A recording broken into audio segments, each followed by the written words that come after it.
Tēnā koutou, tēnā koutou, tēnā koutou katoa. Nau mai, haere mai, welcome to the Early Childhood Seminar Series. We'll begin our time together with karakia, me inoi tātou. Kia hora te marino, kia whakapapa ponamu te moana, hei huarahi mā tātou I te rangi nei. Aroha atu, aroha mai, tātou I a tātou katoa. Haumi e, hui e, tae ki e. Thank you for joining us for today's presentation by doctoral researcher Emma Parangi from Waipapatau Mātauranga, the University of Auckland. In today's presentation, Emma will be sharing with us findings from her doctoral research, which examines how identity impacts both conceptions and enactments of leadership for Māori and Pasifika women navigating English medium early childhood education. If any questions arise for you during the presentation that you would like to ask Emma, please use the Q&A function at the bottom of your screen and she will respond to them at the end of her presentation. You can also use the chat function throughout the presentation to connect with each other and the panelists. After the seminar, a recording will be available on our Early Childhood Seminar Series YouTube channel. I will now pass over to Associate Professor Maria Cooper to welcome and introduce Emma Parangi. Kia ora, Maria. Kia ora, ngā mihi Justine, tēnā tātou katoa. I am honoured to introduce Emma as today's speaker in our Early Childhood Seminar Series. She's going to share insights from her doctoral research, which has progressed really well, on pedagogical leadership through an Indigenous lens, something we don't often hear about, but I'm really pleased to have her here. Emma is a busy woman, for those, especially for those who know her and for those who don't. She is a leader at Our Kids, Glen Eden and Onehunga, a professional learning facilitator for ELP, the Educational Leadership Project, and a professional teaching fellow in Te Puna Wānanga at the University of Auckland. You will learn from Emma's presentation that her work bridges the past, the present, and the future. She's doing this in her doctoral study, and she does this in many other ways. And I can share a real-life example of this. Several years ago, Emma and I sat across from one another in kōrero with our practicum student. I was the professional supervisor and Emma was the impressive associate teacher. I left that meeting feeling uplifted by both the student and Emma's insight on practice, and I said to myself, she's one to watch.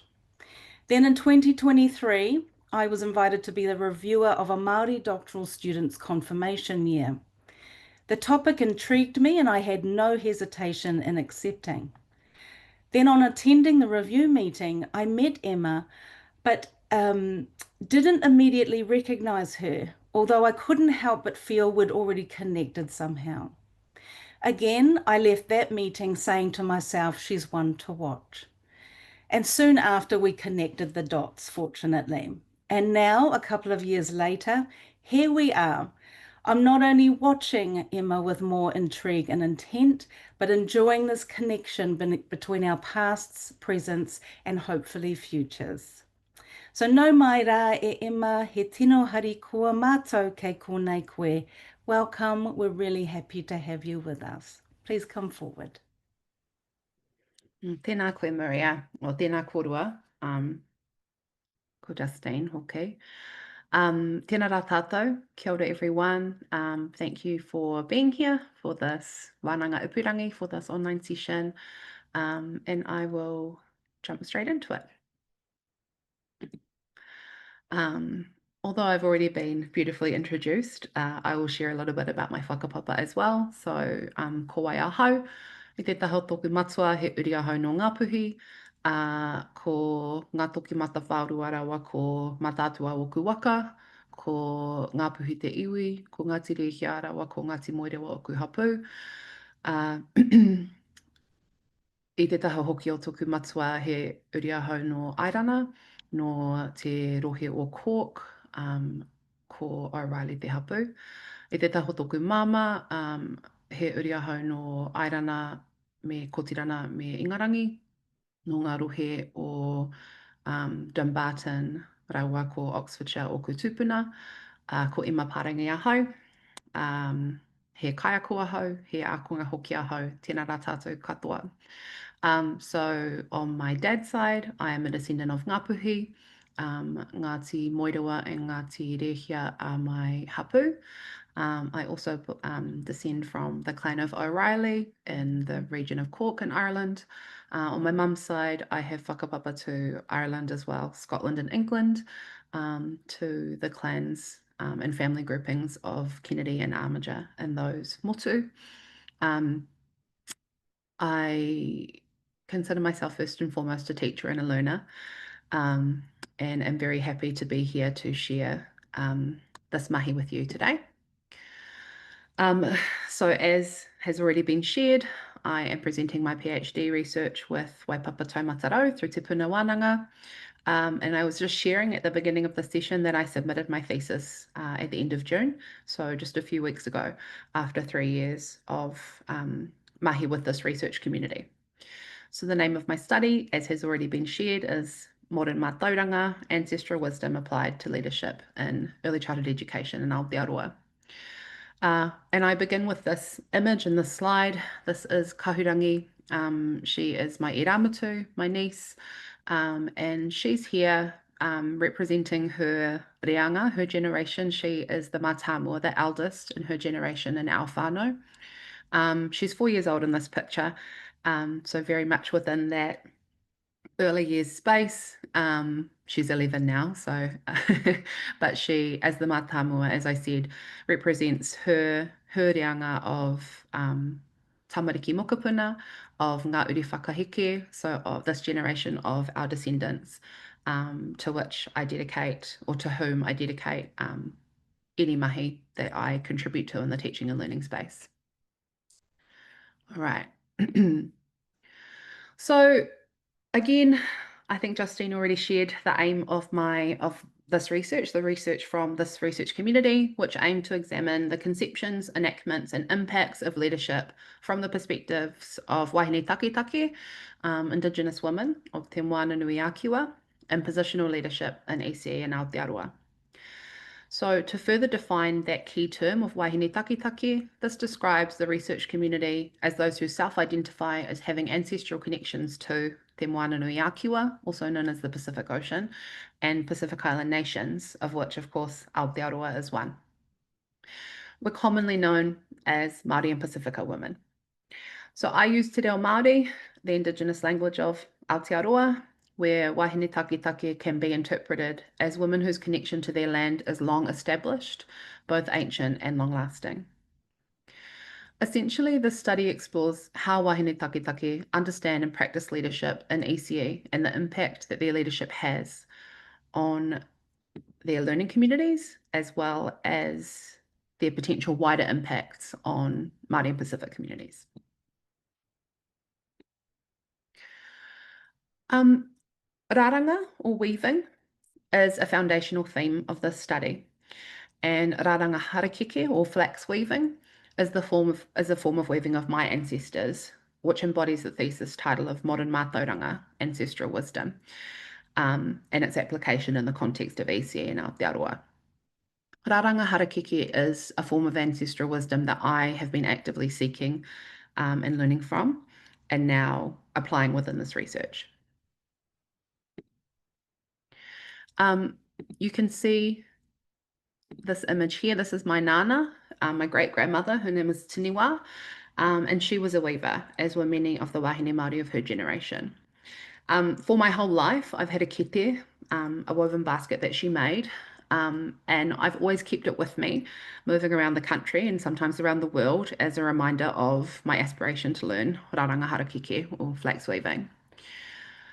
It happened that at the same time that I began my PhD research, my PhD journey, I also began to learn rāranga.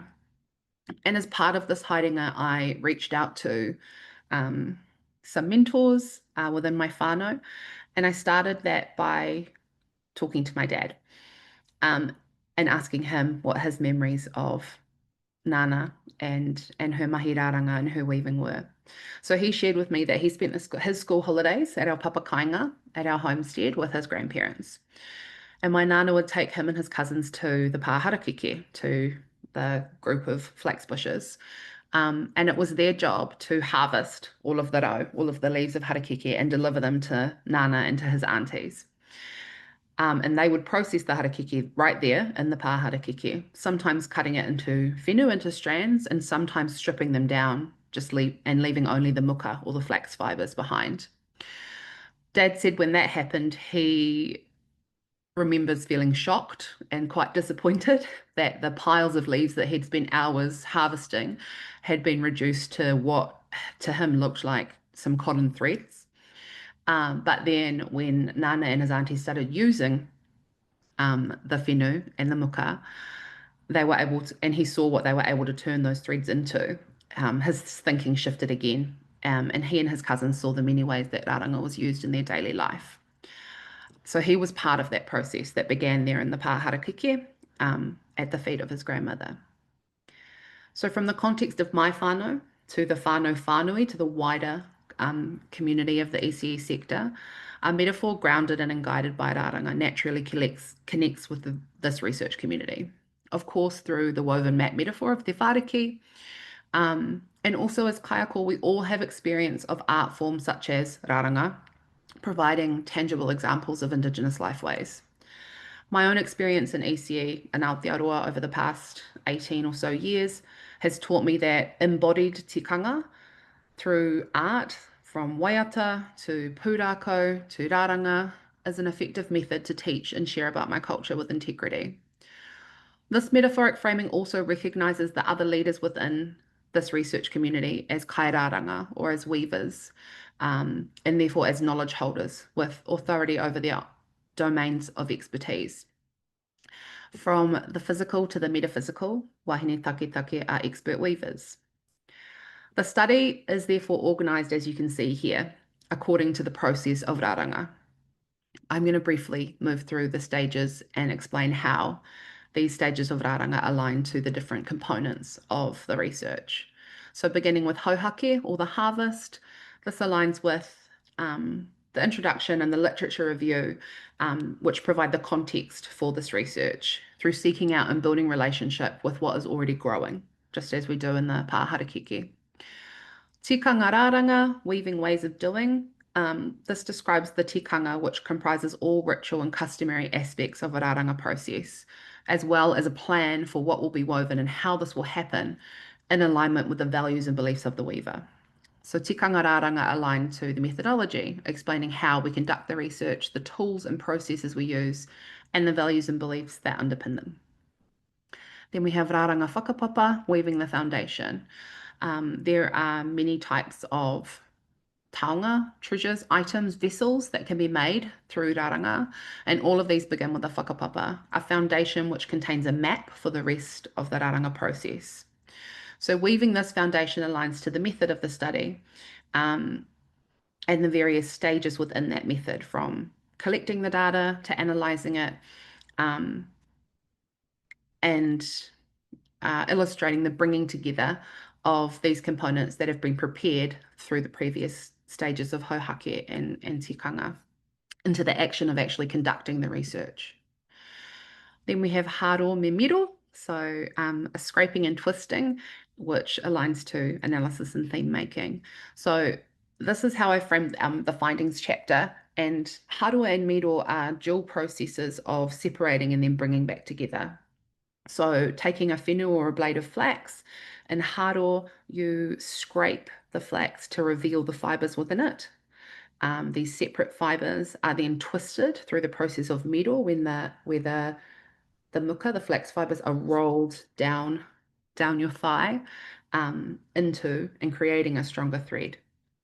So the findings chapter separates out the data and the output from the individuals and the groups within the research community before bringing their voices back together, creating the threads which will be woven again in the following discussion chapters. And so then we have ngā taonga raranga, moving straight into that, the woven treasures, and the discussion aligns to these completed woven treasures. So having drawn these strands and themes through these many previous processes and woven these together, guided by the tikanga of our ancestral connections, which I will discuss more as we move further into the kōrero.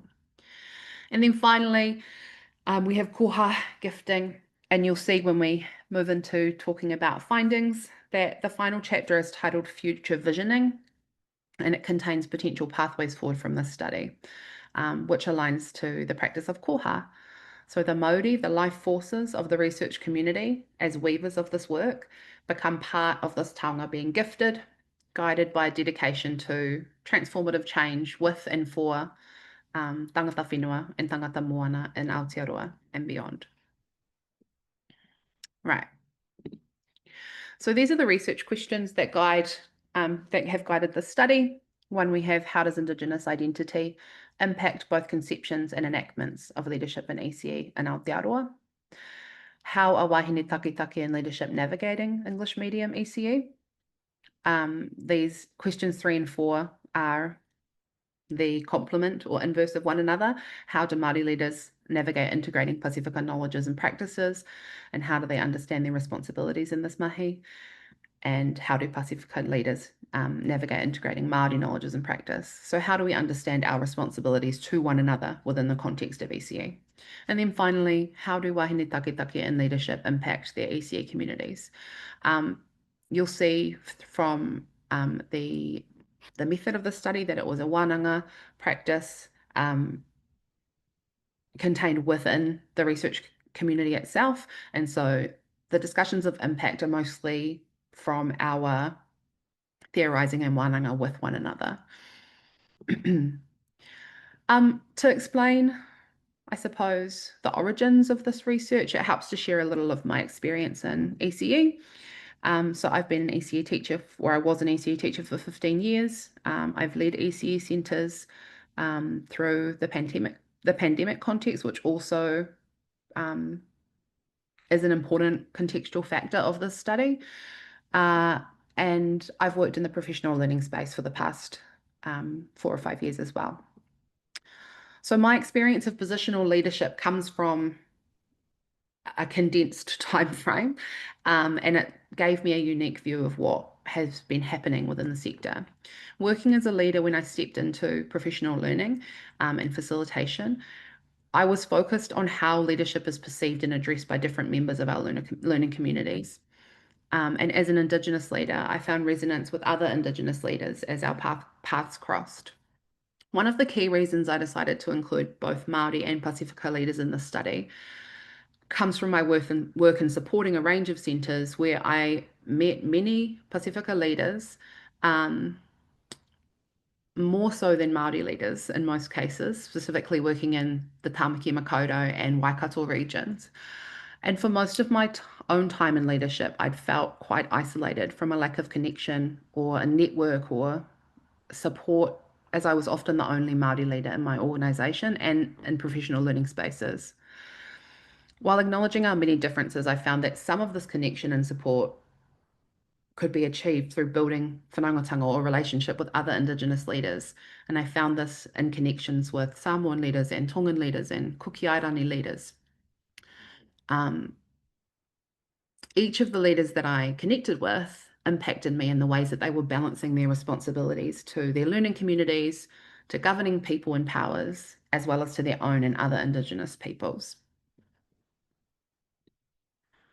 The decision to include Pasifika leaders in the study has been the most challenging aspect of this mahi for me as a Wāhine Māori. It's also been the decision which has resulted in the most learning and growth for me. So a key challenge, or the key challenge, has been continually interrogating my own positionality and asking myself how I am and how I was acknowledging the mana of each member of the research community. Specifically, how was I recognizing and upholding Pacific ways of knowing and being through my Māori worldview and within a kaupapa Māori research method? So I began with this baseline of understanding of our ancestral connections as relatives. So tangata moana, meaning peoples of the ocean, and referring to descendants of the Pacific Ocean and islands. Tangata moana also considered tuakana, or elders, older siblings of Māori, as we are a younger people with our identities as tangata whenua having evolved in relationship with this whenua in Aotearoa. So from this foundation, I have been guided by many Pacific people's knowledge and generosity, from Pacific scholars, artists, friends, advisors, and of course, the Samoan, Tongan and Niuean members of the research community. I've learned so much, with one of the main learnings being that we've barely scratched the surface, and my growing understanding of the vast ways of knowing and being that come with a term like Pasifika or Pacific peoples. In every action I took, I did my best to ensure the Pacific members of our research community felt safe, heard, and that our Wānanga space, or the Wā, the relational space between us, was cultivated with their identities and needs centered. I'm so grateful and humbled by the generosity that they showed me through engaging in this research. They continue to show that same generosity to the entire ECE community in Aotearoa and beyond. The study has only grown my interest and investment in the collective potential of the tangata whenua-tangata moana relationship when we're given space to share our respective knowledges and perspectives of ECE and our roles within it. I'm going to very briefly touch on the methodological framework and methods of the study. As a Wāhine Māori, I begin with kaupapa Māori and mana Wāhine research methodologies. A kaupapa Māori framework informs everything I do as a Māori teacher, leader, researcher in person, with the foundational goal of working with and for Māori people. And here on the slide, you can see some ways of understanding the methodologies that make up the framing of this study. So for example, we have kaupapa Māori research as research by, with and for Māori, and mana Wāhine and Pacific feminisms as methodologies built on the lived experiences at the intersection of gender and culture of Wāhine taketake. I remain committed to the co-construction of knowledge, which empowers each research participant to have agency and maintain cultural sovereignty within this study. And this has required me and continues to require me to look to Moana methodologies and build my knowledge and understanding of the research and ways of research emanating from the Pacific, and in particular from Samoa, Tonga and Niue. So this leads us to the method of the study, which is Wānanga. As a research method, Wānanga is a generative and relational process of culturally embedded discussion. In the context of modern ECE, Wānanga is not used exclusively with Māori people, and inviting Pasifika leaders to co-construct the tikanga, the processes, the protocols, the ways of doing of our Wānanga is an example of this method as a collective decision-making forum. You'll see that I also used autoethnography, which uses the researchers, so my own personal experiences, as a window into wider cultural experiences. And this allowed me to act as a member of the research community as a Wāhine taketake in leadership in ECE. This was a small-scale study in order to contribute to an identified need in research for more nuanced accounts from Indigenous leaders across sectors. And so I invited a small group of 8 Wāhine taketake, currently in formal leadership or positional leadership in English medium ECE in Aotearoa to co-create our research community. The wānanga took place over a period of 6 months, and each participant engaged in a one-on-one wānanga with me, followed by 2 collective wānanga with the entire group. Oh, I think I'm doing quite well for time. Okay, so moving on to ngā hua, or the fruits and the findings of these wānanga that we held.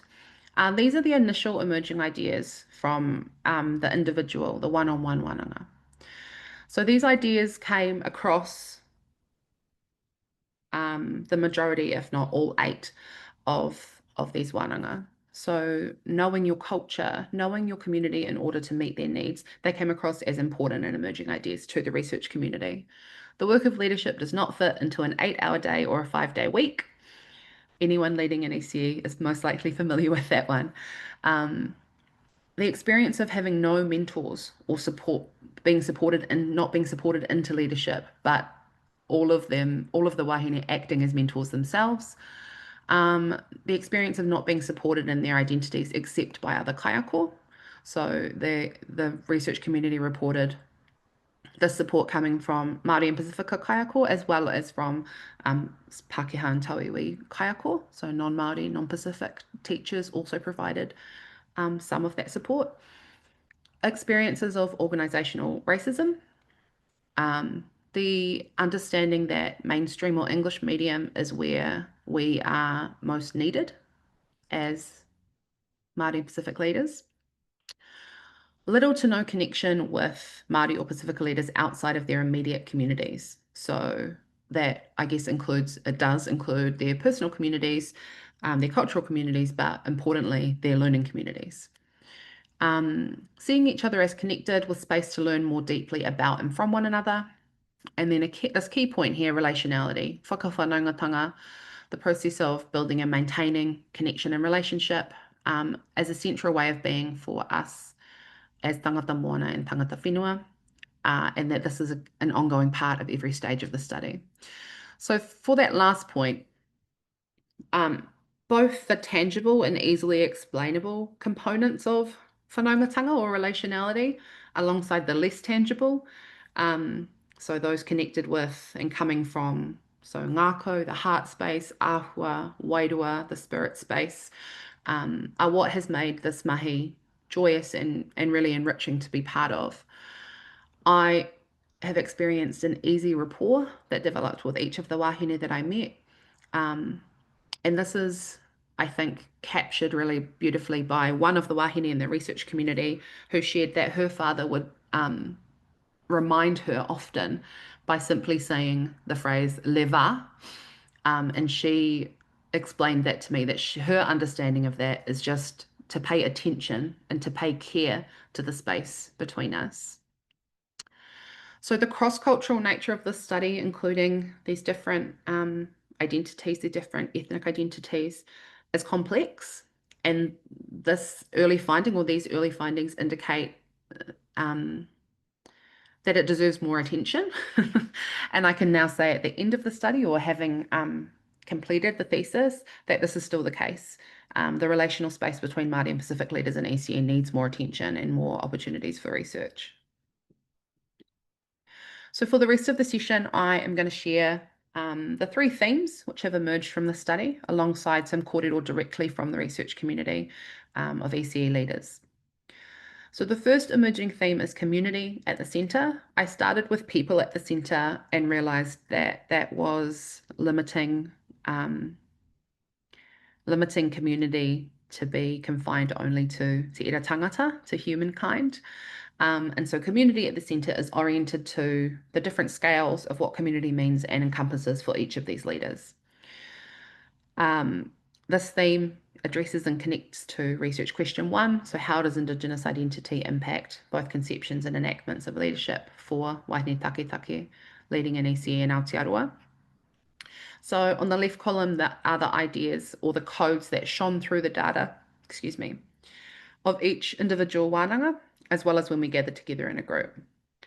And these are that identity is often expressed through cultural analogy and values, that prioritising people is a key purpose of Wāhine taketake leading in ECE, that we value every person's contribution, that we lead from within and often the back or behind the scenes of the group, and that there is a strong probability that we will take on the work of educating others within the ECE community around our own cultures and often other Indigenous cultures. So from there, through thematic reflexive analysis, which involved me reading and transcribing and rereading the Wānanga recordings, and building an in-depth whanaungatanga, an in-depth relationship with the data, I took these ideas that I've just shared with you back to the collective, and from the group, the research community sharing their perspectives, these 3 sub-themes came through. So community and relational identity, leadership. Sorry, I'm just checking that. Leadership and relational identity, and cosmology and relational identity.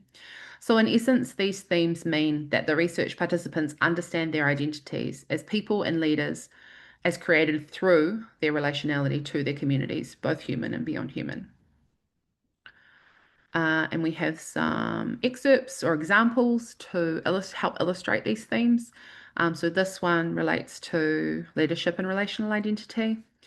And so by sharing these, the discussion chapters, or this is a depiction of the way that I have aimed to platform long form sections of the leaders' own voices. This is an intentional choice to highlight once more that they are the experts of their own experiences, their own stories, and their own impacts. So we have communities are made up of people who are connected. So you really can't work in a space. You can never separate from your family or your children and your whakapapa. So the way you do things is important for a good leader to understand that. You can't have a leader that comes in and has not gotten to understand the core of people. Otherwise, they'll never get ahead. They might be fantastic at paperwork, but if you don't have a core understanding of someone's ways of knowing and doing things, you'll never get ahead as leaders. It's that spiritual. It's the va. So this, as you can see, comes from one of the leaders in the research community called Jeanette. And so relationality, particularly develop and prioritizing an in-depth understanding of the people in your learning community, is a key part of what leadership means and looks like to this leader. Another example, so I'll just read it. For me, my leadership is around collectiveness is definitely one. You're not shining on your own. You're like a cluster of stars. So everyone on the work front is a star. And there'll be different times when the different stars will come to the forefront, but you can't do it alone. That's probably one of my leadership values, is that you can stand here and go, I'm the center manager, blah, blah, blah. It doesn't matter. It doesn't matter unless you've got a really good team behind you, beside you. So leadership really is about a collective perspective, that everyone has a place, a time, and a place to shine. That's what I think leadership is. And this comes from Fisi. Interestingly, cosmologies, so worldviews and culturally determined perspectives and values, shape and are shaped by relationality for these leaders. So I guess, therefore, although the theme of community at the centre is broken down into those sub-themes, most of the data and most of the kōrero that the leaders share communicates all three, because they understand and communicate about their leadership practices in interconnected and holistic ways because of that view, because of the view that their cosmology provides them with, that they grew up understanding the world through. Okay. This is the second emerging theme. This is a big one.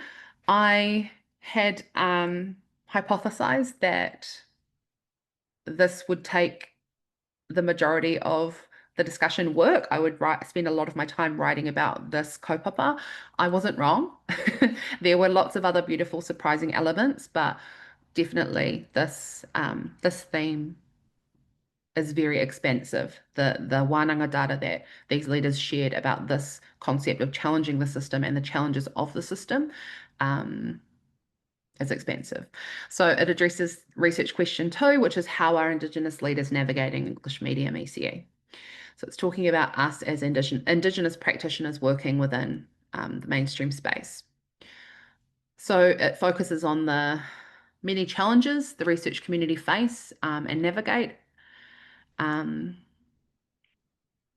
as I just shared, as Indigenous leaders within a colonial education system, as well as the ways in which they challenge the limitations of that system. So these are some of the emerging codes. So edge walking, or operating in and across two worlds.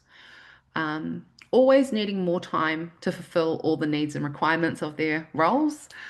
You can see how that connects back to those emerging ideas of never, the work of a leader not fitting into 9 to 5 time frame, the impacts of the current political context, and managing teacher preparedness regarding cultural knowledges and responsiveness. So there's another one that readily connects back to those initial ideas. So this theme is further unpacked into the sub-themes you can see here. So navigating Western systems, conceptions of time, and intergenerational transmission of knowledge, trauma, and lifeways. And as before, I've got some examples that hopefully illustrate some of the beautifully nuanced data that that shine through in these discussion chapters. So the leadership board want me to be like that, but I'm not like that. So we fight continuously a lot about my leadership style because they're not used to that kind of leader. They're not used to the kind of leader. They want me to sit up here in my office and let people struggle.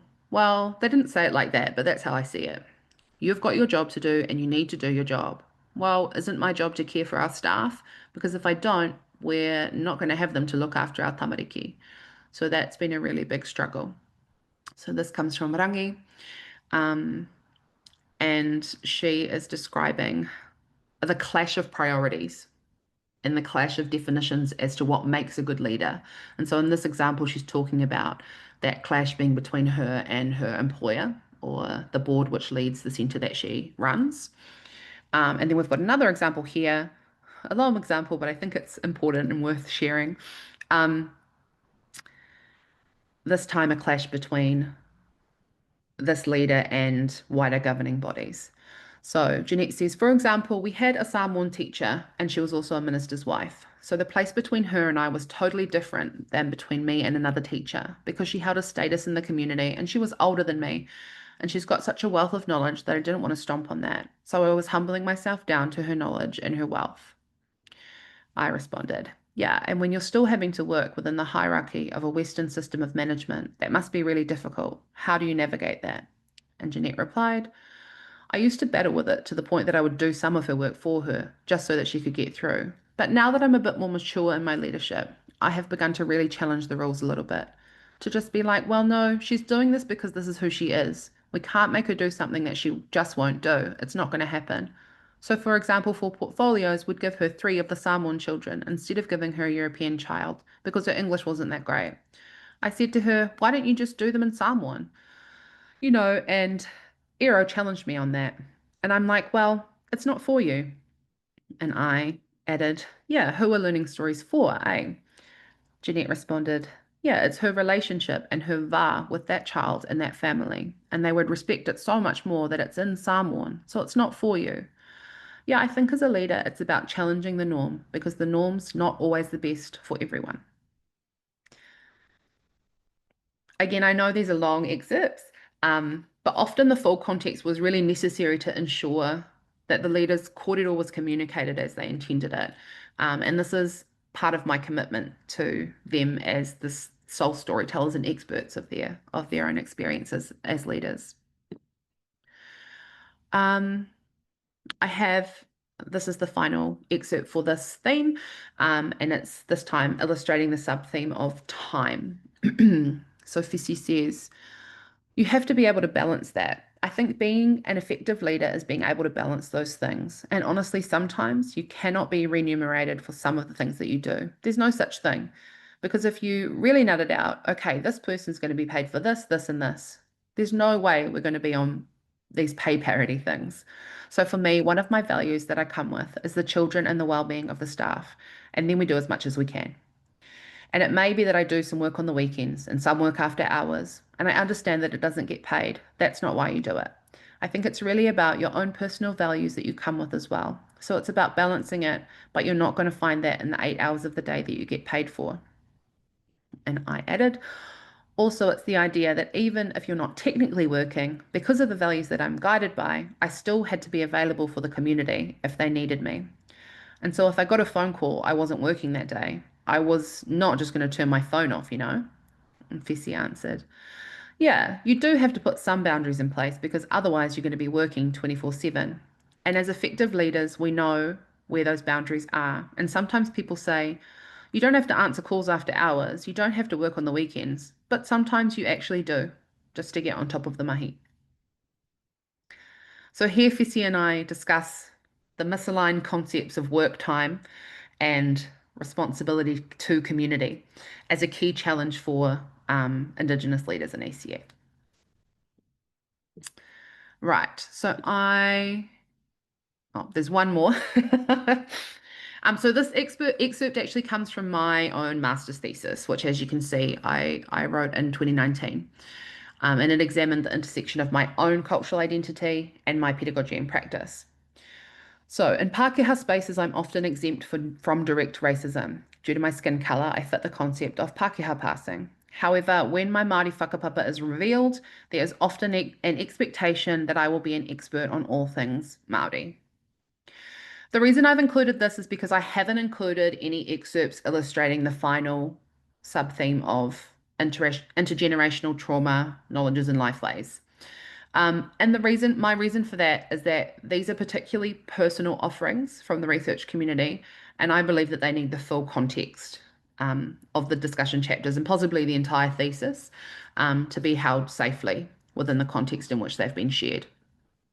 What I will say is that all members of the research community shared experiences of racism in mainstream spaces. They shared the ways in which their commitment to advocating for and living their cultural values have and do result in them experiencing both overt racism and, more commonly, the normalized dismissal of or hyper-focus on their cultural identities. And also how these can be drawn from to benefit ECE services. More often than not, this happens without any interrogation or disruption of the status quo or of the power dynamics between them or us as Indigenous practitioners and the colonial systems that we're operating within. So this is also a key section, the intergenerational trauma, knowledge and lifeways, which addresses the complementary research questions 3 and 4. So how do we as Māori and Pacific leaders understand our responsibilities to one another and to our respective knowledges? And sharing Wānanga about intergenerational transmission, it highlights some key differences between Māori and Pacific participants, but also within those hugely diverse categories or categorizations. The ways that we've been disconnected from our cultures through colonial processes are different. And so that necessitates that the ways in which we reconnect will also be different. And then in terms of our roles in ECE, we recognize our commonalities drawn from our ancestral connections as Māori and Pacific peoples, as well as our many differences. We see within those differences potential for enriching our understandings of the world and the potential world which we imagine for the future. So essentially, in addressing research questions 3 and 4, the research community shared these key concepts. So we continue to learn from one another while acknowledging that sharing ancestral wisdom is first the role of the descendants of that wisdom. So we understand that we have a responsibility to integrating, understanding better each other's perspectives and cultural knowledges, but we also understand that, as I said, sharing ancestral knowledge is first the role of descendants of that knowledge. So this is an example of one of the liminal spaces that Wāhine taketake leaders occupy. And that aligns with the distinct liminal space that our relationship as Māori and Pacific peoples occupy as well. So as expert edge walkers navigating between worlds and worldviews, these leaders are practiced in negotiating where it's possible to transcend difference and where it's necessary to focus on it. So growing this va, or this relational space, as a shared research space, has the potential to disrupt the status quo. A status quo which often involves either siloing, so keeping us separate, or homogenizing our perspectives. And this is the case both in educational research as well as in the ECE sector in Aotearoa. And this study aims to contribute to that va. All right. Oh, I need to give question time, so that's okay. I'll just very quickly state that this is the final theme of the study, which is future visioning, and addresses research questions 3, 4, and 5, particularly 5, which is how do Wāhine taketake impact and leadership impact their ECE communities. The theme is structured around retelling the stories of how we became kaiako. So, and how these experiences might inform us as to how we can support Māori and Pacific youth or young people coming and seeing teaching and ECE as a potential pathway for them, as well as what might sustain them if they do choose that path. So this storytelling comes through the sub-themes of whakapapa, how we became kaiako, mokopuna, how we will support them to become who they are, ngā araki mua, potential pathways, and amplifying our voices. I will speed through.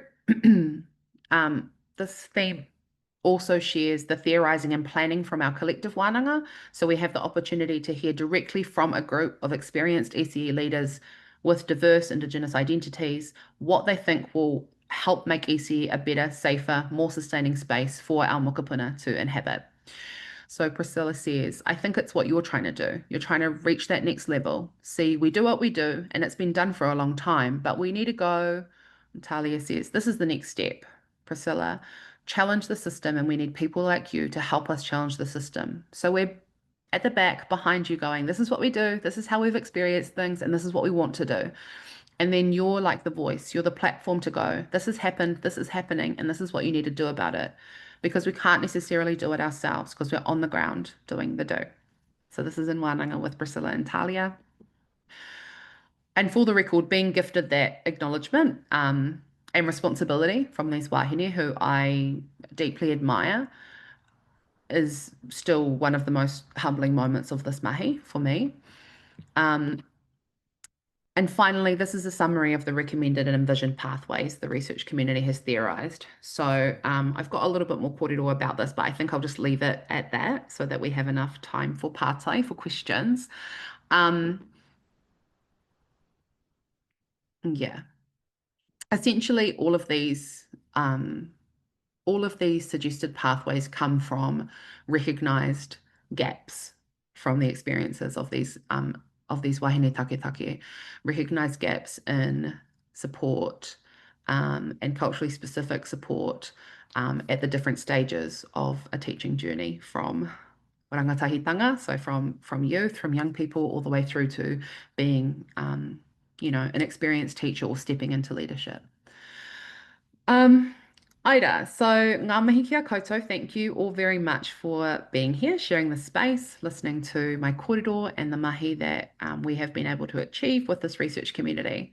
I have a reference list and then kua mutu, so ngā mihi koutou, thank you.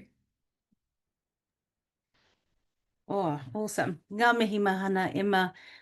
What a rich presentation and rich in so many ways. And talk about scratching the surface. Yeah. There's so much that I'm looking forward to reading in your thesis, and also so much for all of us to learn. I wrote a couple of notes just to kind of warm people up so they can think of some questions of their own. But I'll share the reflections that I had on your presentation. I appreciated the way, and you do this always, acknowledge your role as a learner, no matter what role or position you hold. And that's not a surprise given your work as a learning facilitator, but you remind us that learning and a sense of openness is critical in research, including when we're working with cultural communities that are different from our own. You've shown us how research can be organised through a thoughtful and knowledge-based process of raranga, the weaving. That was beautiful. You've also shown us the importance of reflecting on your own positionality and the concept of whakapapa, foundation, in both research and leadership when we're thinking about that from an Indigenous lens. You've also encouraged us to think about the alignment or not between individualistic framings of leadership and leaders who are part of a collectivist culture. And I think that's a tension that we continue to grapple with. And also the important message about identifying areas that, you know, or challenging the status quo when it needs to be challenged. So we've got a comment thanking you for your presentation. That was so interesting. I'm going to start you off with one question. If you could just share with us, given your respect for people's mana and sovereignty, what did you learn about knowledge as data in your study and how to look after it? That's a beautiful pātai. I think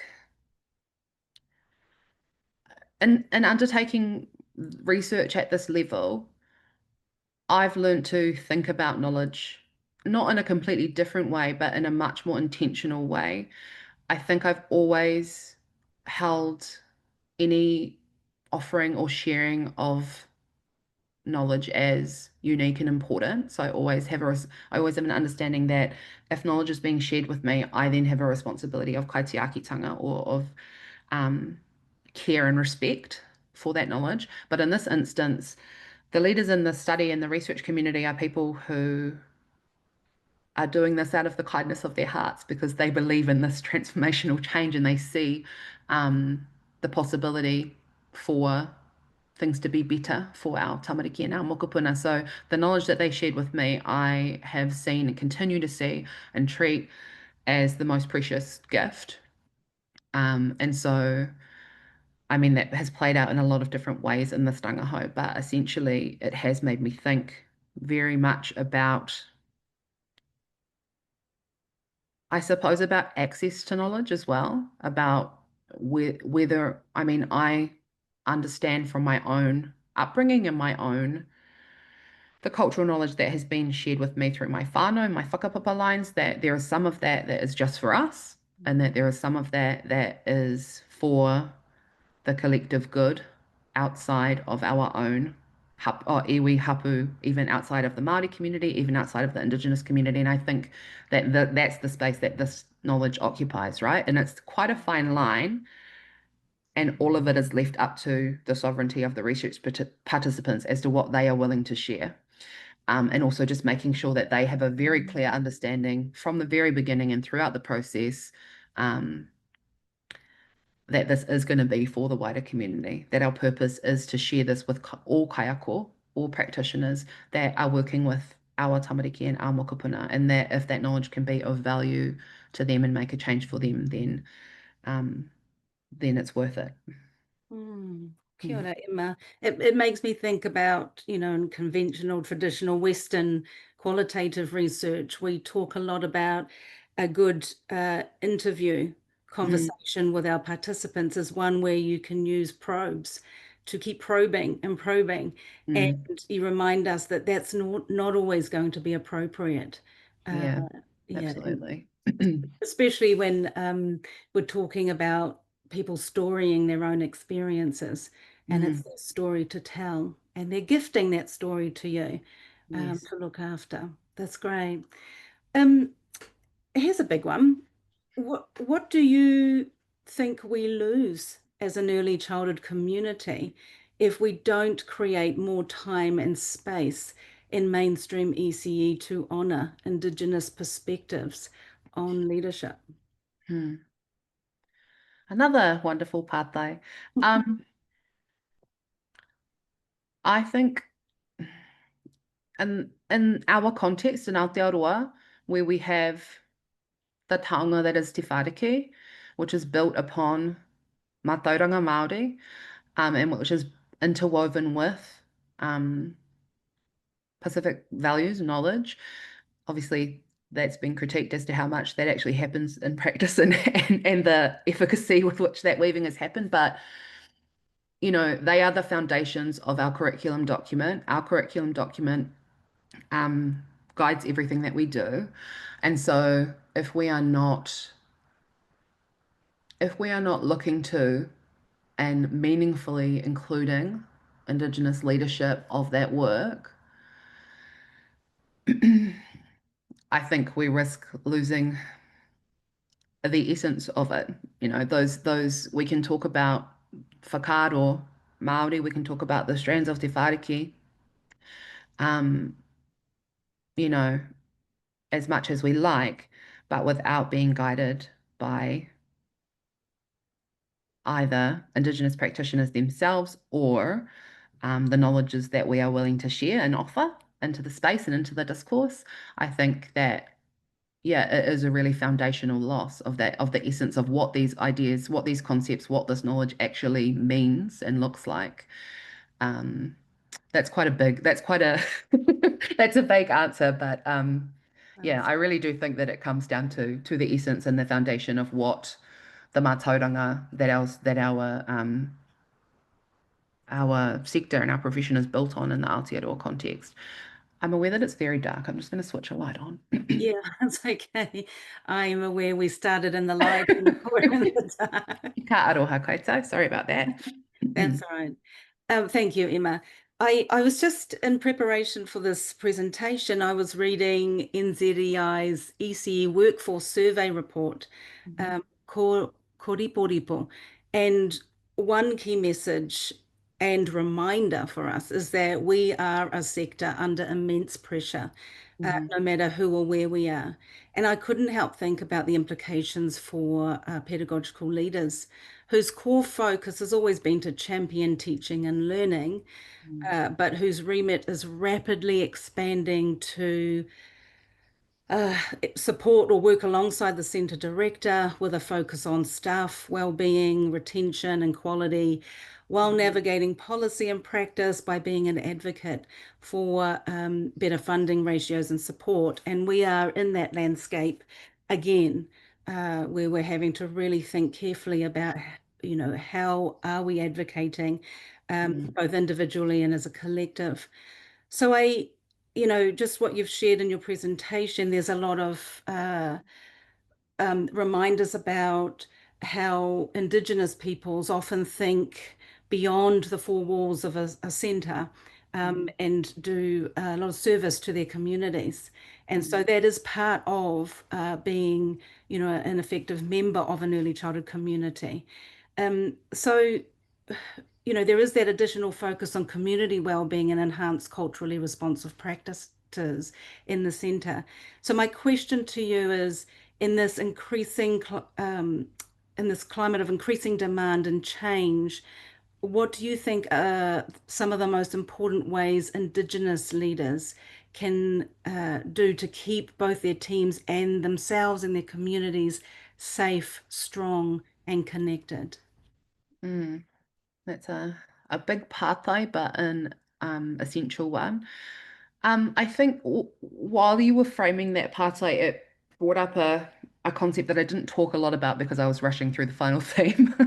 But there was a lot of kōrero coming through from every one of the leaders about the importance of succession planning as being quite an Indigenous practice. And so that involves a lot of mentoring because yes, we work within a collectivist view and we work within, not within, we work,